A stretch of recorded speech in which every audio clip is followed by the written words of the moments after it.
Friends, ಪ್ರತಿದಿನ ಅಡುಗೆಗೆ ಸ್ವಾಗತ. ನಾನು ಇವತ್ತು ವೆಜಿಟೇಬಲ್ ಫ್ರೈಡ್ ರೈಸ್ನ ಮಾಡ್ತಾ ಇದ್ದೀನಿ. ಒಂದು ಕಡಾಯಿ ಬಿಸಿಟ್ಟಿದ್ದೀನಿ, ಒಂದು 2 ಚಮಚದಷ್ಟು ಕುಕ್ಕಿಂಗ್ ಆಯಿಲ್ನ ಹಾಕಿದ್ದೀನಿ. ಎಣ್ಣೆ ಬಿಸಿ ಆದ ನಂತರ ಒಂದು ಈರುಳ್ಳಿ, ಒಂದು 2 ರಿಂದ 3 ಹಸಿಮೆಣಸಿಕಾಯಿ ಹಾಕಿ 1 ರಿಂದ 2 ನಿಮಿಷ ಫ್ರೈ ಮಾಡಿ. ಸ್ವಲ್ಪನೇ ಈರುಳ್ಳಿ ಸ್ವಲ್ಪ ಫ್ರೈ ಮಾಡಿದ ನಂತರ ಒಂದು ಕ್ಯಾಪ್ಸಿಕಮ್ಮು, ಒಂದು ಕ್ಯಾರೆಟು, ಒಂದು ಸ್ವಲ್ಪನೇ ಬೀನ್ಸು, ಒಂದು ಸ್ವಲ್ಪ ಕ್ಯಾಬೇಜ್ನ ಕಟ್ ಮಾಡಿರೋದನ್ನ ಹಾಕಿ 3 ರಿಂದ 4 ನಿಮಿಷ ಫ್ರೈ ಮಾಡಿ. ಜಾಸ್ತಿ ಫ್ರೈ ಮಾಡಬೇಡಿ. 3 ರಿಂದ 4 ನಿಮಿಷ ಫ್ರೈ ಮಾಡಿದ ನಂತರ ಒಂದು 2 ಚಿಟಿಕೆಷ್ಟು ಸಕ್ಕರೆನ ಹಾಕಿ. ಸಕ್ಕರೆ ಹಾಕೋದ್ರಿಂದ ಕಲರ್ ಚೆನ್ನಾಗಿರುತ್ತೆ.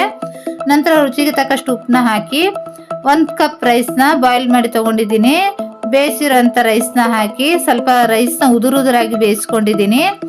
ಬೇಯಿಸಿರೋಂಥ ರೈಸ್ನ ಹಾಕಿದ ನಂತರ 1 ಟೇಬಲ್ ಸ್ಪೂನಷ್ಟು ಸೋಯಾ ಸಾಸು, 1 ಟೇಬಲ್ ಸ್ಪೂನಷ್ಟು ವೆನಿಗರ್ನ ಹಾಕಿ, ಒಂದು ಅರ್ಧ ಟೀ ಸ್ಪೂನಷ್ಟು ಕರಿಮೆಣಸಿನ ಪೌಡ್ರು, ಒಂದು ಅರ್ಧ ಟೀ ಸ್ಪೂನಷ್ಟು ಗರಂ ಮಸಾಲಾನ ಹಾಕಿ ಚೆನ್ನಾಗಿ ಮಿಕ್ಸ್ ಮಾಡ್ತಾನೆ 1 ರಿಂದ 2 ನಿಮಿಷ ಬಿಸಿ ಮಾಡಿ. 1 ರಿಂದ 2 ನಿಮಿಷ ಬಿಸಿ ಮಾಡಿದ ನಂತರ ಒಂದು ಸ್ವಲ್ಪನೇ ಸ್ಪ್ರಿಂಗ್ ಆನಿಯನ್ನ ಹಾಕಿ, ಈರುಳ್ಳಿ ಎಲೆ ಬರುತ್ತಲ್ವ ಅದು ಸ್ಪ್ರಿಂಗ್ ಆನಿಯನ್ನ ಹಾಕಿ ಮಿಕ್ಸ್ ಮಾಡ್ತಾ 1 ನಿಮಿಷ ಬಿಸಿ ಮಾಡಿ. ರೆಡಿಯಾಗಿದೆ. ಗ್ಯಾಸ್ನ ಆಫ್ ಮಾಡಿಬಿಡಿ.